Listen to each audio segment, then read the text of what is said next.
మూడు నాలుగు శాఖల మధ్యలో చాలా సమన్వయం అవసరం ఉంది. ఇందాక మీరు జవహర్ గారిని చూశారు, ఆయన ఒక చాలా కీలక శాఖ తరఫున ప్రతినిధిగా ఇక్కడికి ఈ సమావేశానికి వచ్చారు. కన్స్యూమర్ అఫేర్స్ శాఖకి ఈ రంగంలో చాలా బాధ్యతలు ఉంటాయి. అదేవిధంగా ఇండస్ట్రీ శాఖ తరఫున నేను ఉన్నాను. అండ్ వీటన్నిటితో పాటు పోలీస్ నుంచి కూడా మనకు అన్ని రకంగా సహాయ సహకారం కూడా అవసరం ఉంటుంది. అంటే ఎవరైనా తప్పులు చేస్తూ ఉంటే వాళ్ళని వదిలే పరిస్థితి అసలు లేదు. కానీ తప్పు చేయని పరిస్థితిలో కూడా వాళ్ళని దోషిగా చూడడం, వాళ్ళపైన ఒక రకంగా అభియోగం పెట్టడం, అది కూడా సబబ్ కాదు అని నేను అనుకుంటున్నాను. తెలుగు సంవత్సరం क्या next language is going with సరే, నేను తెలుగులో నా ఉపన్యాసం పూర్తి చేశాక సంక్షిప్తంగా హిందీలో మరియు ఇంగ్లీష్లో కూడా దానికి తర్జుమా చెప్తాను. సో ముఖ్యంగా నేను చెప్పేది ఏముంది అంటే, మూడు శాఖల మధ్యలో సమన్వయం పరచడం చాలా చాలా అవసరం ఉంది. ఇండస్ట్రీ శాఖ తరఫున చాలా మందికి తెలియకపోవచ్చు, కేంద్ర ప్రభుత్వంలో హెడ్ గారు ఉన్నప్పుడు ఆయన ఒక గైడ్ లైన్స్ తయారు చేశారు. అంటే అన్ని రాష్ట్రాల్లో డైరెక్ట్ సెల్లింగ్ కి ప్రోత్సహించుకోవడానికి ఇలాంటి గైడ్ లైన్స్ అవసరం ఉంటుందో, మన రాష్ట్రంలో ఈ గైడ్ లైన్స్ ని చాలా తొందరలోనే అమల్లోకి తీసుకురావడానికి మేము ప్రయత్నం చేశాము. కానీ కొన్నింటికి సంబంధించిన ముఖ్యంగా ఇందాక చౌహాన్ గారు ఒక చాలా ముఖ్యమైన విషయం మీద మాట ఇచ్చి వెళ్ళారు. 2 వారాల లోపు ఆయన కమిటీ ఏర్పాటు చేస్తారు. దాన్ని మానిటరింగ్ కమిటీ అనే పేరు ఇవ్వచ్చు, రెగ్యులేటరీ కమిటీ కావచ్చు. ముఖ్యంగా రిజిస్ట్రేషన్ చేసే బాధ్యత కూడా ఆ కమిటీకి ఉంటుంది. సో ఇది ఒక చాలా ముఖ్యమైన నిర్ణయం అన్నమాట.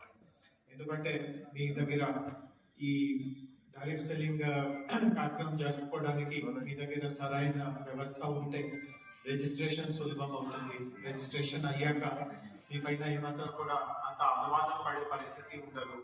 ఎందుకంటే మీరు ఆల్రెడీ రిజిస్టర్ అయ్యారు కాబట్టి మీరు ఎవరెవరిని డైరెక్ట్ సెల్లర్ గా నియమించుకోబోతున్నారో వాళ్ళకి ఐడెంటిటీ కార్డ్స్ ఇస్తున్నారు. ప్రభుత్వ తరఫున కూడా వాళ్ళపైన ఆదరణ ఉంటుంది, గౌరవం ఉంటుంది. సో ఎన్నో సంవత్సరాల నుంచి కమిటీ వ్యవస్థ లేకపోవడం వల్ల ఈ కార్యక్రమం అంతా నిలిచిపోయింది. అంటే రెగ్యులేషన్ లేకుండా కూడా మీరు పని చేస్తూ ఉన్నారు. అండ్ ఇందాక వారు అన్నట్టుగా సుమారు ఒక 1,00,000 మంది ఈ రంగంలో తెలంగాణలో ఉన్నట్టుగా వాళ్ళ నివేదికలో తెలియపరచడం జరిగింది. అది రెగ్యులేషన్ తీసుకువస్తూ ఉంటే, ఇందాక చెప్పినట్టుగా ఎవరైనా తప్పు చేసే ప్రయత్నం చేస్తూ ఉంటే, చౌహాన్ గారు కూడా కొన్ని ఉదాహరణలు చెప్పారు. పేరు ఒకరిది ఉంటుంది కానీ పని ఇంకొక తరఫున జరుగుతూ ఉంటుంది. ఇట్లాంటి కొన్ని మోసాలు కూడా జరిగే పరిస్థితి ఉంటుంది. గతంలో కూడా ఇందాక సంజీవ్ గారు కూడా చెప్పారు, ఒక సంస్థ పైన కేసు పెట్టడం జరిగింది. ఆయన జైల్లో ఉన్నారు, ఆయన సంస్థ అంతా కూలిపోయింది కేసు రావడం వల్ల. అట్లాంటివి కూడా కొన్ని అవాంఛనీయాలు ఆపుకోవడానికి మనకు ఈ కొత్త విధానం తీసుకురావడం వల్ల అవకాశం ఉంటుంది. బట్ చౌహాన్ గారికి నేను ఒక ముఖ్యమైన సలహాలు కూడా ఇచ్చాను. అంటే ఆయన ఇప్పుడు లేరు, కానీ ఇక్కడ పక్క కూర్చోవడం వల్ల కొన్ని చిన్న విషయాలు మాట్లాడడానికి వీలైంది.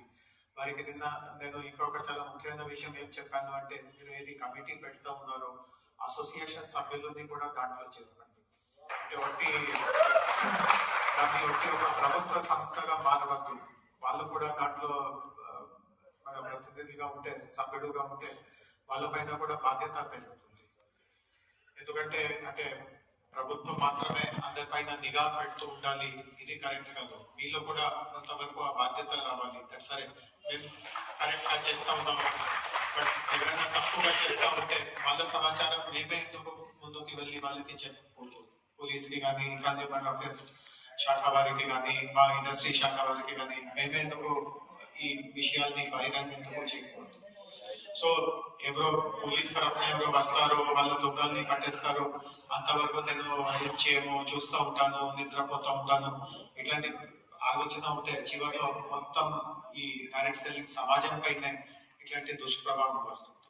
సో మీలో కూడా చోటుగా ఉండాలి. అండ్ దానికోసం ఈ సంస్థలో, ఈ కమిటీలో నేరుగా మీ ప్రతినిధులు ఉంటే వాళ్ళకి కూడా ఏ రూపంలో పరిస్థితి జరుగుతుంది, ఎట్లాంటి సమస్యలు వస్తా ఉన్నాయి, పరిష్కారం ఎట్లా చేయవచ్చు, అట్లాంటి కూడా కొన్ని సలహాలు, సూచనలు, కొంత